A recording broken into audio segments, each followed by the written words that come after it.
Hello everyone, welcome to this new video on the part 2 of ARIMA models. In the previous video, I talked about, or rather I should say, I introduced all of you to the concept of ARIMA class of models.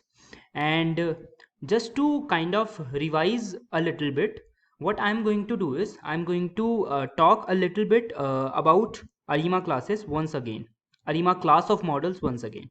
Okay, so if I break this particular word arima into individual words, then I can break it into three words, and those three words will be ar, I, and ma. And these three different words each represent a different type of model. Now if I talk about ar, then ar stands for auto regressive model, I stands for integrated model, and ma stands for moving averages models. Now, each of these models have some parameters associated with it, and in fact, only one parameter associated with it. So, let me talk about those parameters a little bit. So, if I talk about auto regressive, then if you guys remember, in auto regressive, what we do is we take past time series values to predict the current value, right? Now, the question arises that how many timestamps in the past I would like to go, and that is what precisely the parameter is, and that parameter can be represented as p. So we have got one parameter, and that parameter as p, which corresponds to auto regressive models. Okay, so essentially what p represents is, p represents how many value, how many previous values would I like to consider. Okay, so that is what p represents. Now let me talk about I models. I models stands for integrated models. And if you guys remember, just to kind of give you a brief overview of integrated models, then what happens is, if I am saying that I am having a I0 model, then what I am essentially trying to say is that the series that I have right now is a stationary series. Now, if I say instead that if I am having I1 series, and try to assume that what I am trying to say, so if I like to draw it right here, so if I say I0, so I0, I will say something like I bracket parenthesis 0. So this is I0 models, and I0 models essentially corresponds to those time series which are essentially stationary. Now I can have one more type of I model, and that I model is I1. And in I1, what we do is we have a time series for which we need to take a first order differencing to make them stationary. Okay, so with I1 models, the first step is to actually make the differencing. Okay, to kind of make to kind of convert those time series into a stationary time series. And you all should be familiar with what a stationary time series is. If you are not, then you need to check out the theory part of SK time, where I discussed about some theoretical aspects of time series. I guess it was second or third, I guess it was third video, yeah, in this playlist. Okay, so similarly I can go on to all the way to I. And please do not like do not mind my writing, because I am drawing from my mouse. So yeah, so this is ID model, and ID model corresponds to the models for which I need to take the difference d times to make the given time series into a stationary time series. Okay, now let me talk about MA models. Now in the MA models, so just like in the AR model we have P, and in I models we have D. In the MA models we have got Q, and Q stands for how many previous values would I like to consider for taking their errors. And if you need to remember this, because in the previous video only I discussed this, that in the moving average model what we do is we take past values error. Okay, residuals are what we are considering in the MA models. So how many residuals, how many past previous residuals would we like to consider, that is the value which corresponds to Q. So these three parameters are very important, and that is what I wanted to start with in this particular video. So once we understand that we have got these three parameters, that is P, D and Q. So these three parameters we need to obtain. Once we understand, once we find out these three values, optimal these three values P, Q and D, then we will be able to come up with the future forecast, because we will have a model which can make predictions. Because essentially, to make predictions, what do we need? We need to know how many previous values would I like to consider for AR, whether this time series is stationary or not. If not, how can I make it stationary? So how many times would I like to take the difference, which stands for D? And then we have got the MA component. So once we have these three values, we can make forecast for using this ARIMA models. Okay, we can combine all of these different components. Okay, so that is what we have discussed so far for the previous video. Now I would like to first of all, what I'm going to do is I'm going to talk about few of the things that one, there is a one class called auto arima. Now auto arima is included in SKTime, and to be very frank, this auto arima is using stats models function for doing this arima modeling. Okay, and this auto arima function, what it does is it iteratively checks for various combination of P, Q and D value to find that best combination of PDQ value which fits the data, fits the time series well. Okay, now you might be wondering what is the criteria that it uses. So there are various criteria. By default it uses AIC. So essentially it is a optimization problem, and what it tries to do is it tries to first of all choose a particular set of PDQ values, and it tries to fit time series on it, and it tries to compute this AIC value, and it chooses that combination of PDQ value which gives us the best prediction and least AIC values. Okay, so that is what auto arima does. And there isn't much difference if I talk about, if I different if I like compare the stats models arima function, which I guess is known as PD arima something. So let me search it. So I'll say stats models, stats models arima. So I think there was a function called PD arima, I guess. Yes, PMD arima. So this is the function that stats models is actually using, and this particular function is being used by SKTime also. So that is what I wanted to tell you guys. Okay.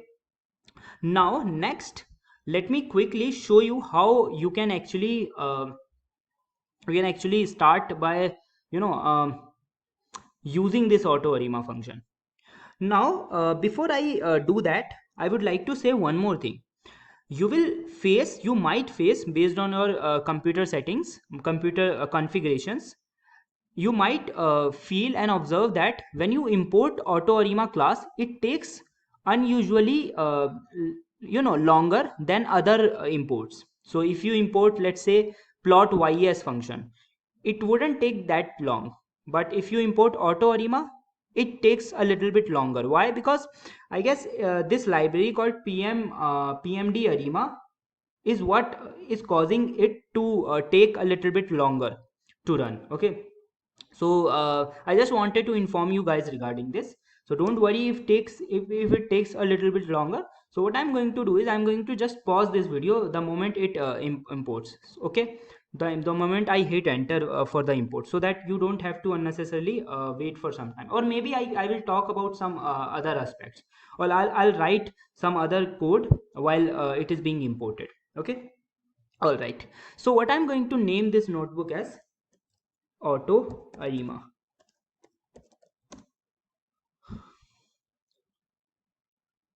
So all right, so let me increase the cell size a little bit. Yeah, so now what I'm going to do is, let me first of all import this auto ARIMA function first from skTime dot forecasting dot ARIMA. I need to import auto ARIMA. So I've tried to tab and see if I have you know included these things in a right manner. Okay, I guess I need to interrupt this. Yes, so we can see this auto ARIMA. Yes, so now if I import this, let's see if it takes. Yeah, it is also giving us some warning, but you can safely ignore this warning. I think it has to do with some versions and all. Okay, so let it import, and while it is being imported, what I'm going to do is I'm going to import other things. So what are the other things? So first of all, let me import the data set. So I'll say import from skTime dot, I'll say from skTime dot data sets, import load airline. And yeah, so I think this time it has successfully imported, like without doing much things. Let me quickly see if I can. Okay,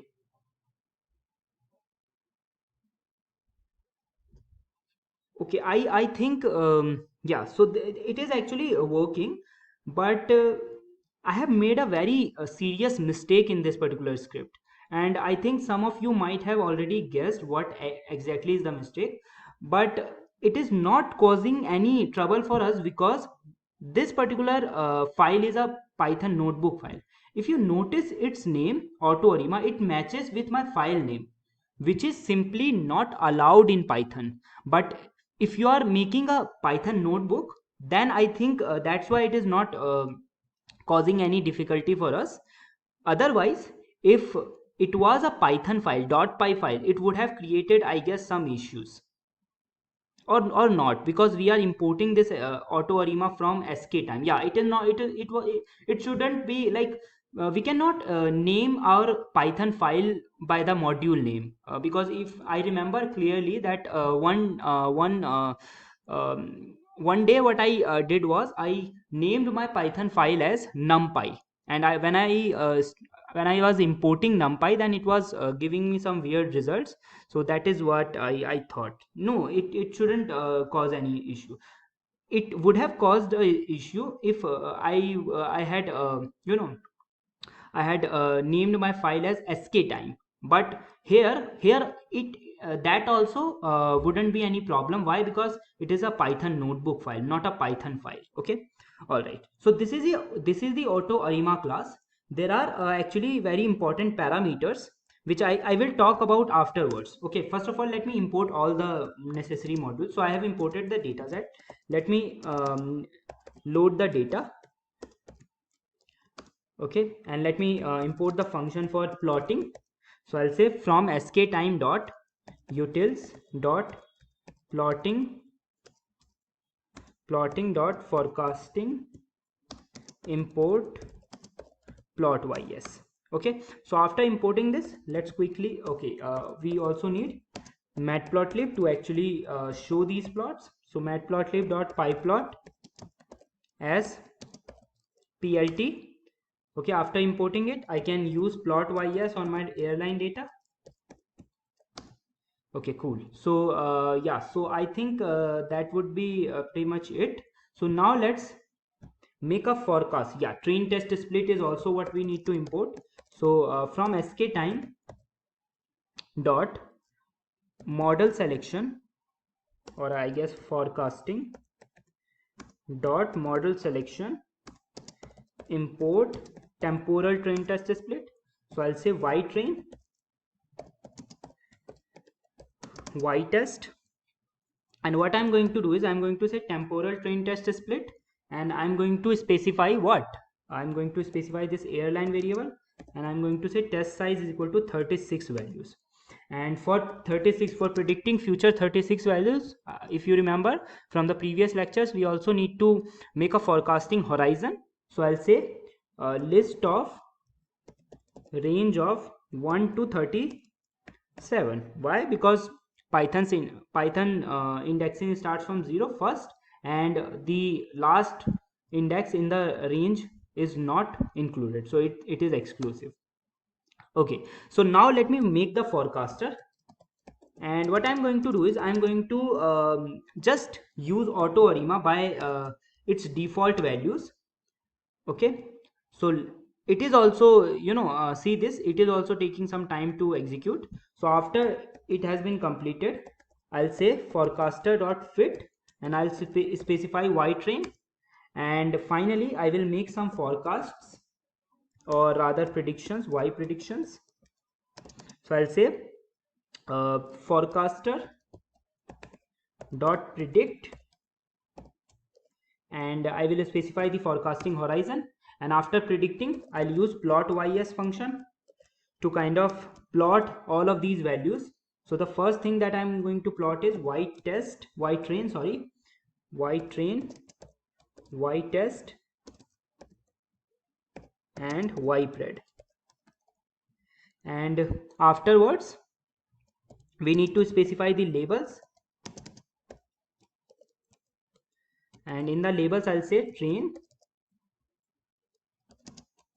and test,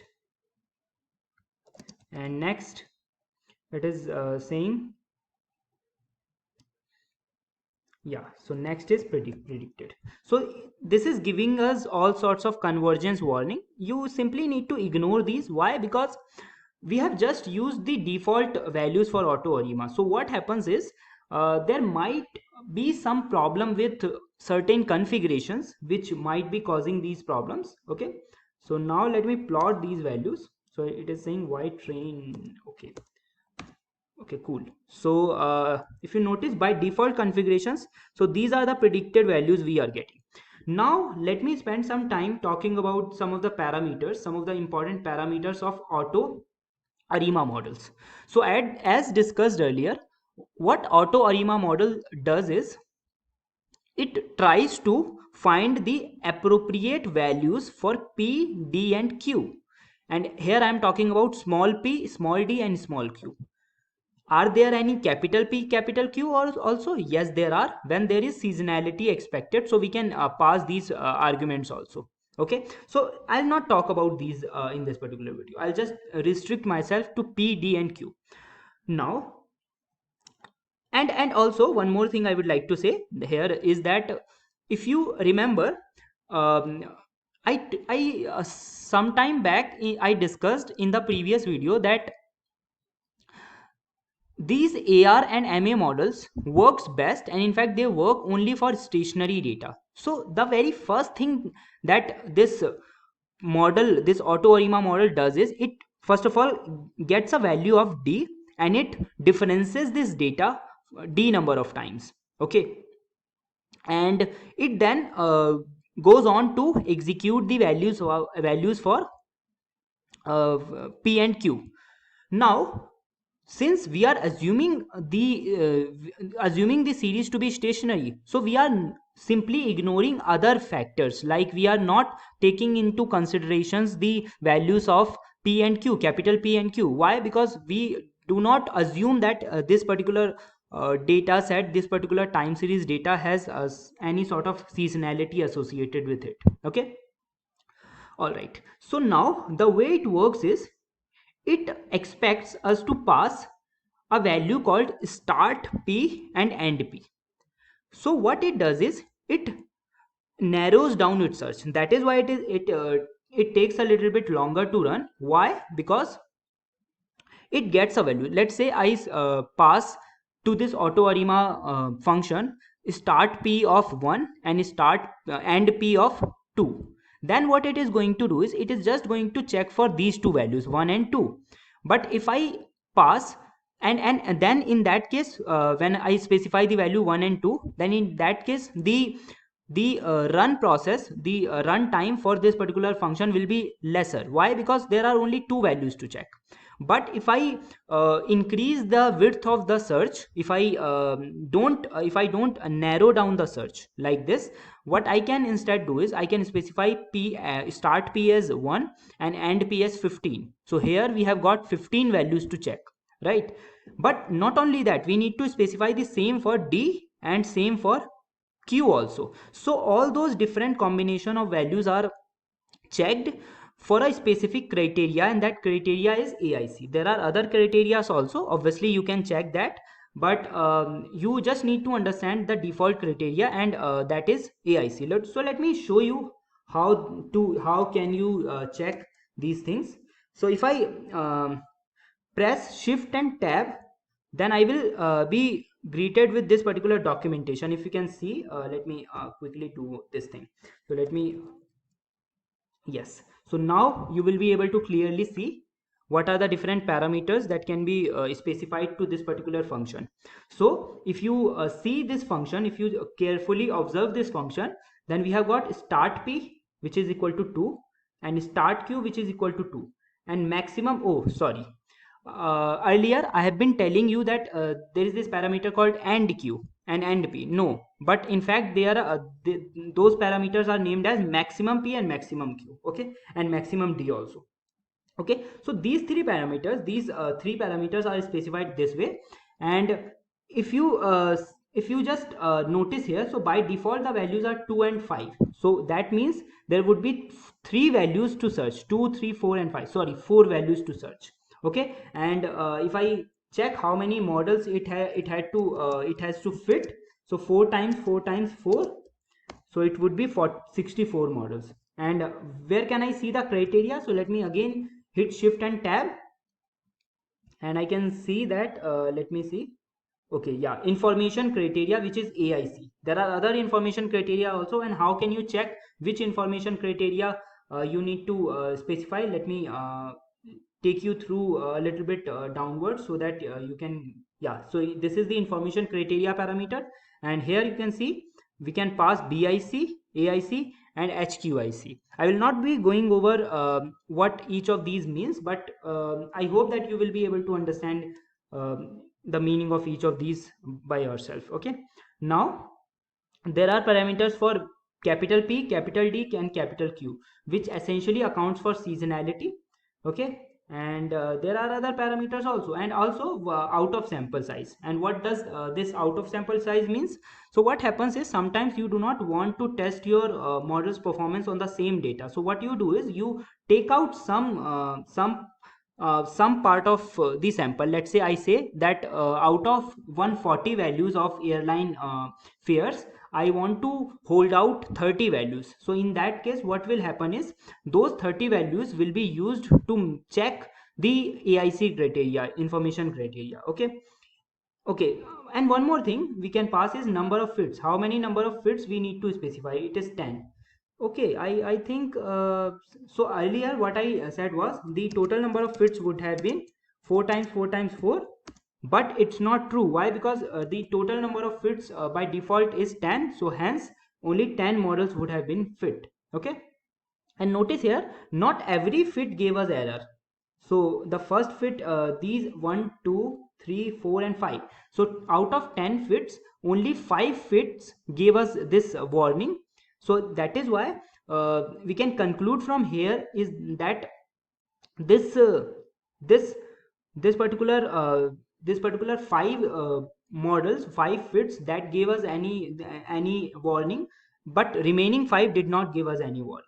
Okay, so obviously you can play with these values a little bit, and you can check how changing these values change the model's performance. Okay, so with that said, I'll stop this video right here. And so far I have been talking about forecasting using SKTime library, and I guess there are few topics which are still left, like ensemble forecasting. In the ensemble forecasting, the idea is similar to the ensemble models that we use in sklearn library. Okay, and also there is this concept of I guess, yeah, so multiple model fitting, yes. So we have got ensemble models, and yeah, so I think only ensemble models has been left in this forecasting. And once I am done with forecasting, the next topic would be to do classification and regression using time series. Okay, so I hope you are excited for those topics also.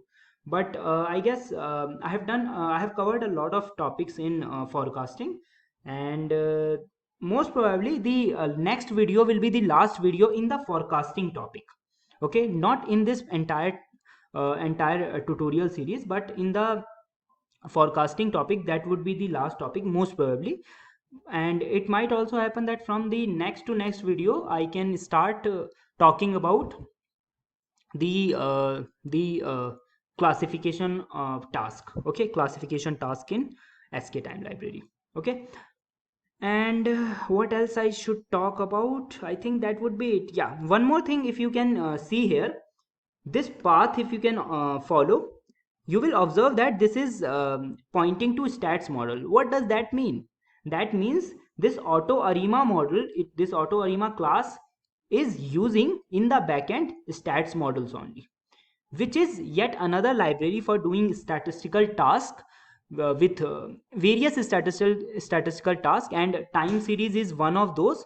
So arima is also a statistical forecaster, so that is why it is using stats models. Okay, so yeah, I think I would stop this video right here, and I think yeah, so I think it is the right time to stop this video. Yeah, so I hope you liked this particular top video, and if you do, please consider giving it a thumbs up, and also if you haven't already, please consider subscribing to the channel. It is always encouraging for us to make more and more content. So if you are really like interested in these kind of videos, then why not subscribe to the channel? Because I post content in, I guess, almost every 7 days or so. But I'm planning now to post regularly, like on every day, or on every one day after another. Like I can take 1 day break, and I can post one video in maybe 2 or 3 days. Okay, so yeah, so please consider subscribing to the channel if you haven't already. And yeah, thank you so much, and have a nice day.